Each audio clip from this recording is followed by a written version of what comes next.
The American Wild West, an untamed frontier where life was raw, survival was brutal, and the line between outlaw and legend was often blurred. Among the rogues and renegades of this era, one name rose above the rest: Billy the Kid. He was a gunslinger, a fugitive, and a figure of myth and controversy whose short, violent life has fascinated generations. How does a polite, eager-to-learn boy become one of the most feared names in the West? And was he really just a cold-hearted murderer? Before he was the Kid, before the gunfights and wanted posters, Billy was just Henry McCarty, a boy born into hardship and destined for crime.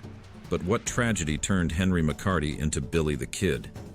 Well, Henry's story begins in the bustling, chaotic streets of New York City, where he entered the world sometime in late 1859. The exact date? Historians debate whether it was September 17th or November 23rd. But what is certain is that Henry was born to Irish immigrants, struggling to carve out a life in America.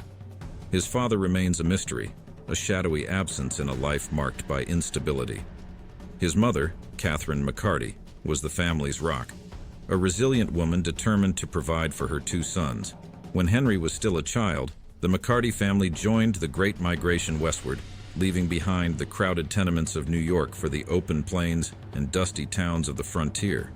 Kansas became their first home, but life on the frontier was harsh, and Catherine was forced to make difficult choices to survive. By the early 1870s, the family had settled in Silver City, New Mexico, a rugged mining town where opportunity was scarce and hardship plentiful. Here, Catherine hoped to give her boys a chance at a better life, but fate had other plans. In 1874, she succumbed to tuberculosis, leaving 14-year-old Henry and his brother Joseph orphaned and alone. For Henry, this was a turning point. The boy who had once been described as bright, polite, and eager to learn now faced the unforgiving reality of survival. Left all by himself, Henry drifted through the rough and tumble world of the frontier. At first, he took on odd jobs, washing dishes, sweeping floors, anything to keep hunger at bay. But the frontier was no place for innocence, and it wasn't long before Henry began to stray. His first known crime was almost laughably small, stealing food to fill his empty stomach. Soon, though, petty theft gave way to something more serious. At 16, he was arrested for stealing clothes and a revolver, a crime that marked the beginning of his long and infamous relationship with the law. Henry was locked up, but confinement couldn't hold him. Just days later, he escaped, slipping through a chimney and vanishing into the wilds of New Mexico. It was the first of many jailbreaks that would come to define his life as an outlaw. By now, Henry had shed his birth name, adopting aliases to cover his tracks. First, he was Henry Antrim, borrowing the last name of his stepfather. Later, he would reinvent himself as William H. Bonney, a name that carried a certain flair, a nod to the outlaw he was becoming. But why Billy? No one knows for sure. Perhaps it was a nickname picked up along the way. Perhaps it was a conscious choice, a way to craft a persona that would fit the legend he was building. What's clear is that the boy known as Henry McCarty had vanished, replaced by a young man who was charming, quick-witted, and deadly when cornered. Billy was slim, barely 140 pounds, but his blue eyes carried an intensity that could captivate or intimidate. People remembered his easy smile and his way with words, but beneath the charm was a razor-sharp instinct for survival. In the rugged, lawless landscape of the New Mexico territory, survival often meant choosing a side. For Billy, that choice would plunge him into one of the most infamous conflicts of the Old West, the Lincoln County War. But before the war, before the killing and the legend, there was the boy who lost his way and found himself in the shadows. This was the beginning of Billy the Kid's story, a story that would echo through history as one of the most enduring legends of the American West. By the time Billy the Kid reached his late teens, he was no longer just a boy trying to survive. He was becoming an outlaw, a man whose name would soon be whispered with awe and fear across the New Mexico territory.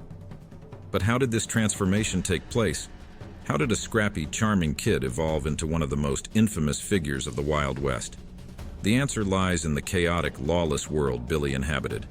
A world defined by feuds, corruption, and violence. And at the center of it all was the Lincoln County War. He worked as a ranch hand, a gambler, and even a cattle rustler. But it wasn't just odd jobs that kept him moving. It was his knack for finding trouble. Billy's reputation was growing. He was known for his quick reflexes and even quicker temper. He could charm a room one moment and send chills down spines the next. Stories of his exploits began to circulate, some true, many exaggerated. But one thing was clear: Billy the Kid was a name to remember. In August 1877, Billy's life took a sharp turn. While working at a ranch in Arizona, he got into an argument with a blacksmith named Frank "Windy" Cahill. Cahill, known for his hot temper, insulted Billy, calling him a pimp. Tempers flared, and a brawl broke out. According to accounts, Cahill, a much larger man, had Billy pinned to the ground. In desperation, Billy drew his revolver and shot Cahill in the stomach. Cahill died the next day, and Billy fled, becoming a wanted man for the first time. This killing marked Billy's official entry into the violent world of the Old West. He was no longer just a drifter. He was an outlaw on the run. Billy's path soon led him to Lincoln County, New Mexico, a powder keg waiting to explode. At the heart of the conflict was a bitter rivalry between two powerful factions. First was the Murphy-Dolan faction, a group of Irish businessmen who controlled the local economy through a monopoly on trade and supplies. And then there was the Tunstall-McSween faction, led by John Tunstall, an English rancher and businessman determined to break the monopoly. What would you do if loyalty and revenge were the only currencies left? That's what Billy had to go through. Tensions were high, and violence seemed inevitable. Billy, now working as a hired hand for Tunstall, found himself drawn into the conflict. Tunstall was more than an employer. He was a mentor, treating Billy with a respect and kindness the young outlaw rarely experienced. For Billy, Tunstall's death at the hands of the Murphy-Dolan faction in February 1878 was deeply personal. Tunstall's murder sparked the Lincoln County War, a bloody feud that would claim dozens of lives and cement Billy's reputation as a gunslinger. In the wake of Tunstall's murder, Billy joined a group of vigilantes known as the Regulators. Their mission? Justice, or depending on who you asked, revenge. The Regulators were young, reckless, and fearless, and Billy quickly emerged as one of their most notorious members. The Regulators' first major act of retaliation was the killing of Sheriff William Brady, a Murphy-Dolan ally, on April 1, 1878.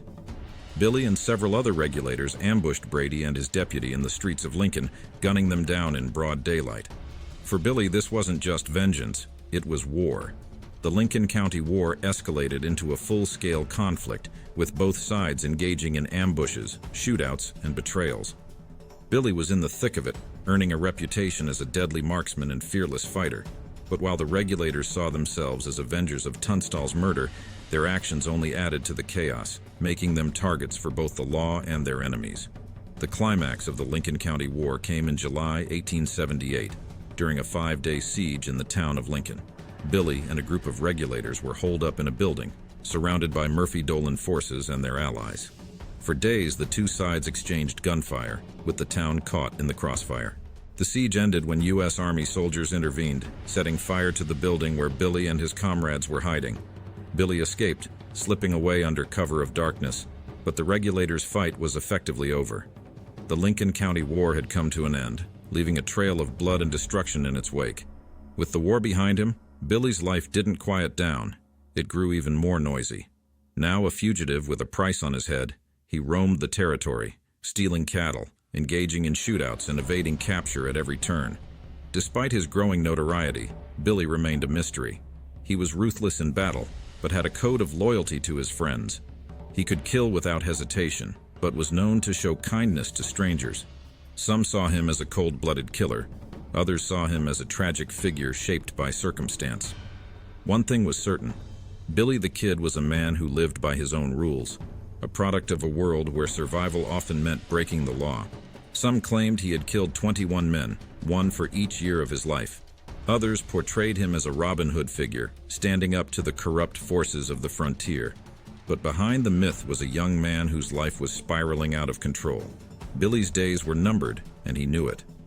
With every daring escape, every shootout, every stolen moment of freedom, he edged closer to the fate that awaited him. How many lives can one man live when he's always on the run? Billy the Kid, outlaw, gunslinger, fugitive, and legend. By the late 1870s, his name was infamous across the New Mexico territory. But for all the tales of his charm and cunning, Billy's story was one of relentless pursuit.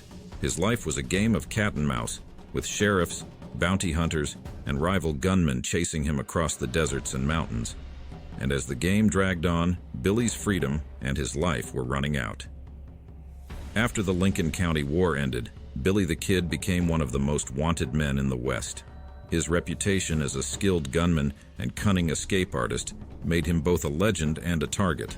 Territorial Governor Lew Wallace, frustrated by the lawlessness in New Mexico, offered a pardon to Billy in exchange for his testimony against those involved in the Lincoln County War.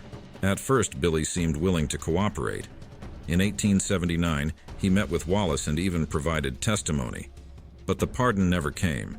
Whether it was political maneuvering, bureaucratic delays, or simply bad faith, the result was the same. Billy remained a fugitive. Feeling betrayed, he returned to the only life he knew, a life on the run. As the 1880s began, Billy assembled a small group of loyal followers, known as the Kids Gang. Together, they roamed the territory, stealing cattle, robbing, and evading capture. But while Billy and his gang were skilled at avoiding the law, the territory was changing. The frontier was shrinking, and the forces of law and order were growing stronger. One of Billy's most audacious crimes during this time was the theft of horses from the U.S. Army at Fort Sumner. Bold and reckless, the act further cemented his reputation as an outlaw who answered to no one.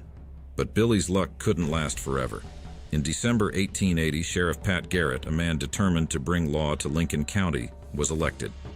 Garrett had a personal stake in capturing Billy. Some say they had once been friends, though the truth of their relationship remains murky. Pat Garrett wasted no time organizing an operation to hunt down the kid. By December 1880, the posse had tracked Billy to a hideout at Stinking Springs, a remote ranch where Billy and his gang were holed up. The standoff was short and decisive. Garrett and his men surrounded the building, cutting off any chance of escape. When Billy's gang member Charlie Boder stepped outside, he was shot and killed, either by mistake or as a warning. Realizing the odds, Billy and his remaining gang surrendered. For the first time in years, Billy the Kid was in custody. Garrett transported him to the jail in Mesilla, where he was tried for the murder of Sheriff William Brady during the Lincoln County War. The trial was swift, and the verdict was inevitable. In April 1881, Billy was sentenced to hang. If there was one thing Billy the Kid was known for, it was his ability to escape. On April 28, 1881, just weeks before his scheduled execution, Billy pulled off his most daring jailbreak yet. Held in the courthouse in Lincoln and guarded by 2 deputies, Billy waited for his chance. When the opportunity arose, he acted with lightning speed, overpowering one deputy and seizing his revolver. Accounts vary as to what happened next, but by the end of the struggle, both deputies were dead, and Billy was free once again. He fled Lincoln on a stolen horse, leaving behind a trail of chaos and disbelief. It was the kind of escape that only added to his legend, but it also made his capture a priority. Pat Garrett, now humiliated and determined, intensified the hunt. Billy's final days were spent hiding in and around Fort Sumner, a place he considered safe. He had friends there, people who admired him and were willing to shelter him. But Garrett was relentless, using every lead, every rumor, to close the net around the kid. On the night of July 14, 1881, Garrett and his men arrived at Fort Sumner. Acting on a tip, Garrett suspected Billy was staying at the home of Pete Maxwell, a local rancher and friend of the kid. Garrett and his men waited in the darkness, uncertain of Billy's exact location. As fate would have it, Billy wandered into the house that night, reportedly looking for food. Carrying a knife and speaking in Spanish, he stepped into Maxwell's room, unaware that Garrett was inside. The details of what happened next are clouded by legend. Some say Billy recognized Garrett and reached for his gun. Others say he was caught completely off guard. What is clear is that Garrett fired 2 shots in the dark. One of them struck Billy in the chest, killing him instantly. Billy the Kid was dead. He was just 21 years old. The news spread quickly, and the reactions were mixed. To some, he was a cold-blooded killer who deserved his fate. To others, he was a folk hero, a symbol of defiance against corrupt authorities and a harsh, unforgiving world. His death only fueled the legend. Stories of his life and his supposed survival began to circulate. Some claimed he had faked his death and lived under a new identity. Others graced his exploits, turning him into a larger-than-life figure who represented the Wild West itself. Today, Billy the Kid remains one of the most iconic figures of the Old West. His story is a tapestry of fact and fiction, woven together over more than a century. He was a product of his time, a young man shaped by poverty, loss, and the violent chaos of the frontier. Was he a hero, a villain, or simply a boy who grew up too fast in a world that offered him no other choice? Perhaps the truth lies somewhere in between. Billy's brief, tumultuous life reminds us of the harsh realities of the Wild West, a time when legends were born in blood, and the line between myth and history was as thin as the barrel of a gun.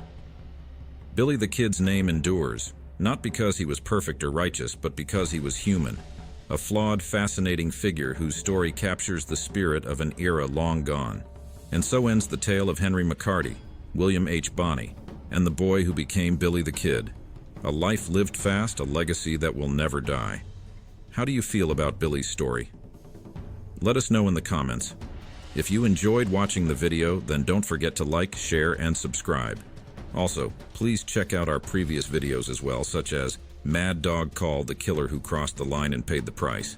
You won't regret watching them for sure. See you in the next one.